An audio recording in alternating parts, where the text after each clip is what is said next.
A história que você vai ouvir a seguir é do mangá Boroboro no Elf-san. Nosso protagonista é um apotecário. Um dia, no centro comercial, ele comprou uma elfa quase morta de um comerciante. Nesse mundo, devido a guerras passadas, elfos e humanos se odeiam. Então, para não levantar suspeitas ou algo do tipo, nosso protagonista disse que vai fazer remédios a partir dela. Ou seja, ele dá a entender que vai picotar a menina. Mas não é bem assim, ele apenas se indignou por ver a elfa naquela situação e quis ajudar ela. Então ele pede uma armação de madeira que mais se parece a uma mochila ao comerciante e leva ela ao caminho de sua oficina, casa. Mas o que eu não citei ainda foi a situação da menina. Bom, ela está em estado deplorável e quase não a resta vida.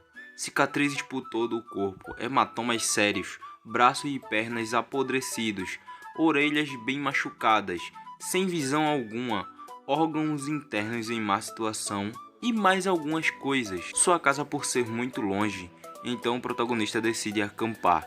Ele então faz a comida e serve um tipo de sopa para ela. Nisso a elfa começa a lacrimejar. O protagonista até cita que é por a sopa estar muito quente, mas também dá a entender que é porque ela não come algo gostoso há muito tempo. Durante a noite, a elfa tem uma febre alta e o protagonista fica preocupado se as infecções de suas feridas se propagaram para os seus órgãos. Ao acordar, ele vê que a elfa já está acordada e melhor de sua febre, então decide dar um nome a ela.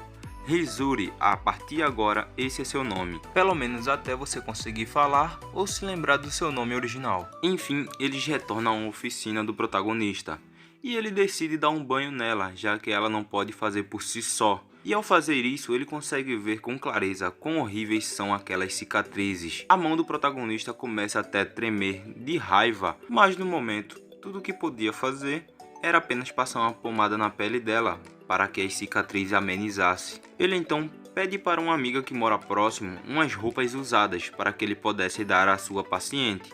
E ele arruma o cabelo de Hizuri e fica mais aliviado por ela agora estar com a aparência de uma garota normal, vestida e mais arrumada. Após todo esse cuidado do protagonista, ele acaba dormindo de exaustão e quando acorda, decide colocar Hizuri sentada numa cadeira com vista para o campo, para que ela pudesse pegar uma brisa.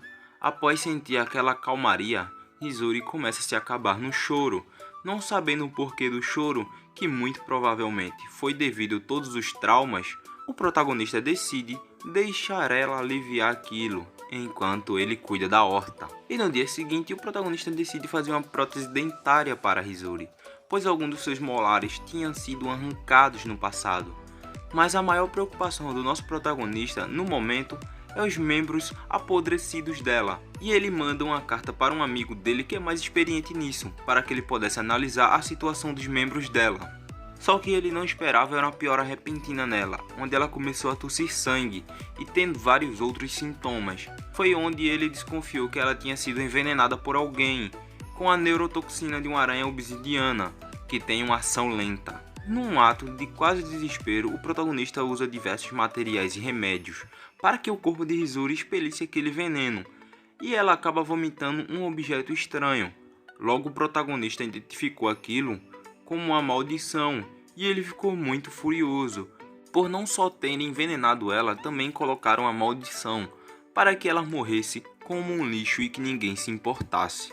Após ter removido a maldição, ele foi atrás dos ingredientes para remover o resto do veneno, e consegue tratá-la até rapidamente. No dia posterior, ela está bem melhor, e até tinha recuperado um pouco de sua visão, podendo distinguir luz de escuridão, mas não podendo ver nada à sua volta ainda. Recuperou também um pouco de sua fala, podendo assim falar algumas palavras. Mas até que enfim, a carta do amigo do protagonista tinha chegado e ele falou que ia olhar como a elfa estava. Então eles vão em direção à clínica desse amigo, que fica bem longe por sinal. E para piorar, no caminho eles acabam sendo atacados por um urso bem irritado. Por estar com Hizuri nas costas, o protagonista não teria muita opção senão lutar correndo riscos. Mas para sua surpresa, eles escutam um ressoar vindo de trás dele, e quem estava fazendo isso era Hizuri. Ela conseguia acalmar alguns animais com isso, e o urso vai embora calmamente. Mas para o azar deles, e bota azar nisso, eles encontram um monstro mutante, uma víbora gigante, e com alguns esforços o protagonista consegue derrotar ela, mas acabou sendo ferido de raspão e tem que tomar alguns remédios para não ter muitos problemas futuros.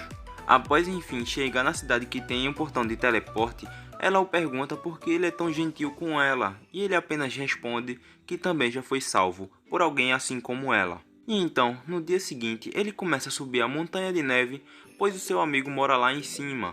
No caminho, o protagonista começa a se sentir fatigado e febril, não sabendo se isso é um resfriado comum ou se foi devido ao veneno da víbora. Para piorar, está começando uma nevasca, então ele decide passar a noite em uma caverna que achou por sorte. Na manhã seguinte, a nevasca já tinha cessado, então ele segue em seu caminho, mas o protagonista ainda está muito mal, a ponto de quase desmaiar. Num ato de desespero, Hizuri usa um pingente que o protagonista tinha dado, para que ela usasse em apenas caso de emergência, onde manda um sinal de socorro às regiões próximas. Quando o protagonista acorda, ele se vê na casa do seu amigo Adam, que os tinha salvado, e recebe uma bronca por se esforçar demais. Adam é um ex-humano que dedicou a sua própria carne nas suas pesquisas e agora é um imortal com muito conhecimento. E logo depois de toda a apresentação, ele dá uma olhada no corpo de Hizuri com seus poderes. Após todos os exames, Adam tem duas notícias, uma boa e uma ruim. A boa é que o olho direito dela está em perfeito estado e os danos internos nos órgãos vitais se recuperará sozinho. Mas a notícia ruim é que o olho esquerdo não terá como recuperar ou substituí-lo. E a pior parte vem a seguir, que ele teria que amputar os braços e as pernas dela, porque senão seria fatal deixar como eles estão. Logo nosso protagonista ficou totalmente sem palavra e arrasado. Ele então decide ter uma conversa a sós com ela, para que ele pudesse dar essas notícias. E ela, apesar de todo o medo e toda se tremendo, diz que confia nele acima de tudo. Adam, então, vai lá, entre aspas, no seu estoque e encontra um braço direito e uma perna esquerda, com tamanhos ideais para ela.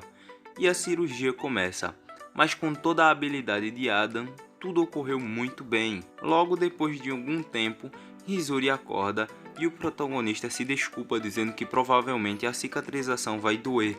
E ela responde apenas que tá tudo bem e que é um pouquinho estranho a sensação de leveza.